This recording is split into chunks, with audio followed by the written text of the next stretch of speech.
अवधूत चिंतन श्री गुरुदेव दत्त श्री स्वामी समर्थ. माझ्या चॅनलमध्ये तुमचं सगळ्यांचं मनापासून खूप खूप स्वागत, आभार.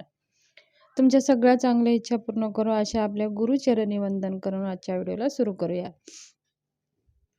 चला तर मग आज आपला विषय आहे, उद्या आहे वसंत पंचमी आणि प्रत्येक महिन्याच्या पंचमीला आपल्याला आज मी जे काही उपाय सांगणार आहे ते करायचे आहेत. आणि उद्या वसंत पंचमी आहे. उद्या तर अत्यंत महत्त्वाचा दिवस आहे. उद्या तर हे उपाय आवर्जून करा. हे वसंत पंचमी आई भगवती सरस्वती मातेचा दिवस आहे. उद्या सरस्वतीचा जन्मदिवस आहे, म्हणून उद्या एक वसंत पंचमी अत्यंत महत्त्वाचा दिवस आहे. सरस्वती माता ही विद्येची देवता आहे आणि ज्ञानाची देवता आहे, म्हणून विद्या, ज्ञान, बुद्धी प्राप्त करण्यासाठी आणि त्यांचं आशीर्वादाशिवाय आपल्याला ज्ञान आणि बुद्धी प्राप्त होत नाही. म्हणून उद्या आपल्याला सरस्वती मातेचं आपल्या घरामध्ये जर फोटो नसेल तर फोटो किंवा मूर्ती आवर्जून आणावा. उद्या समजा ते भेटत नसेल तर तुम्ही सरस्वती मातेचं एखादी चित्र काढून सुद्धा आपण उद्या सरस्वती मातेची पूजा करू शकता. त्याचबरोबर उद्या आपल्या सरस्वती मातेचं फोटो जर असेल तर पाटावर पांढरा कपडा अंथरायचा आहे. त्याच्यावरती माता सरस्वतीचा फोटो ठेवायचा आहे आणि माता सरस्वतीची पंचोपचार पूजा करून घ्यायची आहे.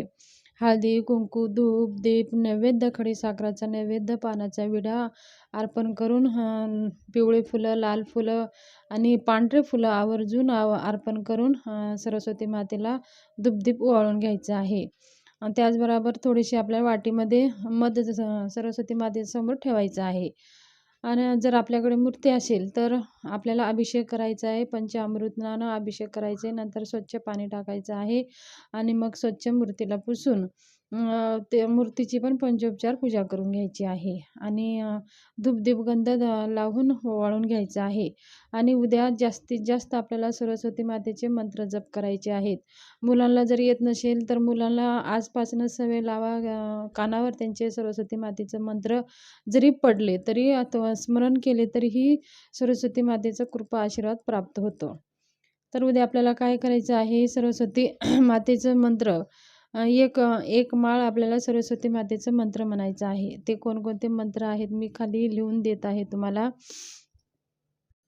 नमस्ते शारदा देवी श्री सरस्वती मती परदे वत्सव मम जिव्या गरे सर्व विद्या प्रदा भव.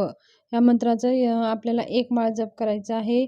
आणि दुसरी जर तुम्हाला कोणते सरस्वती मातेचं मंत्र असेल तर ते एक माळ आपल्याला आवर्जून जप करायचं आहे.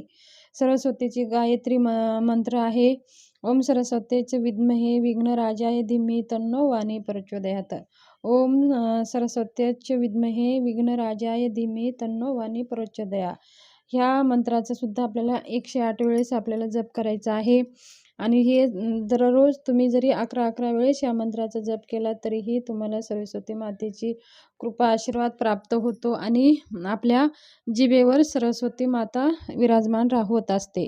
म्हणून आपल्या बुद्धीची पण विकास होते, स्मरणशक्ती वाढते, प्रत्येक केलेला अभ्यास आपल्या लक्षात राहतं. जो मुलं कोणी स्पर्धा परीक्षा वगैरे देत असेल तर सरस्वती मातेचा हा मंत्र जरूर अर्पण रोज 11 वेळेस, 21 वेळेस किंवा जास्तीत जास्त एक माळ तर आवर्जून करावा. त्याचबरोबर उद्या आपल्याला गणपती अथर्वशीर्ष एक पाठ करायचा आहे, सरस्वती स्तोत्र एक पाठ करायचं आहे, गणपती स्तोत्र एक वेळेस म्हणायचं आहे. त्याचबरोबर रामरक्षा स्तोत्र पाठ करायचं आहे आणि मारुती स्तोत्र एक वेळेस म्हणायचं आहे. हे सगळे स्तोत्र नित्यसेवेमध्ये सगळे भेटून जाईल. आणि उद्या आवर्जून ललिता सहस्त्रनामाचा पाठ करायचा आहे. ललिता पंचमीच्या दिवशी ललिता सहस्त्रनामाचं एक उच्च कोटीची सेवा आहे. ललिता सहस्त्रनाम हे आपल्या मुलांच्या प्रगतीसाठी आवर्जून उद्या ललिता सहस्त्रनामाचा पाठ करा. मुलांची प्रगती होणार, आरोग्य सौभाग्य पण राहणार, घरामध्ये पण पैसा कधीही कमी पडत नाही. तसेच उद्या आवर्जून आपल्या मुलांच्या जिभेवर प्रत्येक महिलांनी हा लिहावा. मुलांच्या जिभेवर ऐम, एडक्याचं ऐम, त्याच्यावर मात्रा आणि अनुस्वार असं ऐम शब्द हे सरस्वती मातेचं बीज मंत्र आहे. जे आपण सरस्वती मातेजवळ मध ठेवलेलं आहे त्या मधामध्ये एक सोन्याची काडी भिजवून आपल्या मुलांच्या जिभेवर ऐम हा शब्द लिहायचा आहे. आणि ते लिहून झाल्याच्यानंतर मुलाला चाटायला सांगायचं आहे. असे केल्याने सरस्वती माता जिभेवर विराजमान होते आणि आपल्या सरस्वती मातेचा कृपा आशीर्वाद प्राप्त होतो. आणि मुलाच्या जिभेवर पण लिहायचं आहे आणि प्रत्येक मोठ्या माणसाच्या पण जिभेवर लिहिलं तरी काही हरकत नाही. सगळ्यांना सरस्वती मातेचा कृपा आशीर्वाद हवा आहे. सगळ्यांनाच च्या जिभेवर सरस्वती मातेचा आशीर्वाद असायला हवा.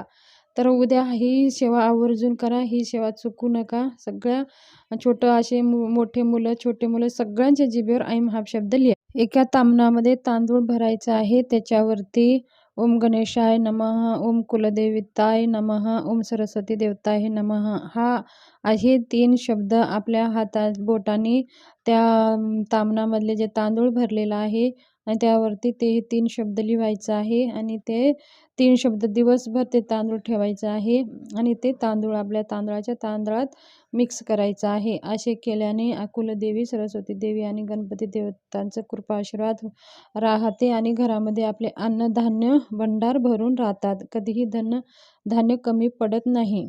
म्हणून उद्या एक ताम्हणामध्ये असं फुल्ल तांदूळ भरून त्याच्यावरती हे 3 शब्द आवर्जून लिहावा. धन्यवाद.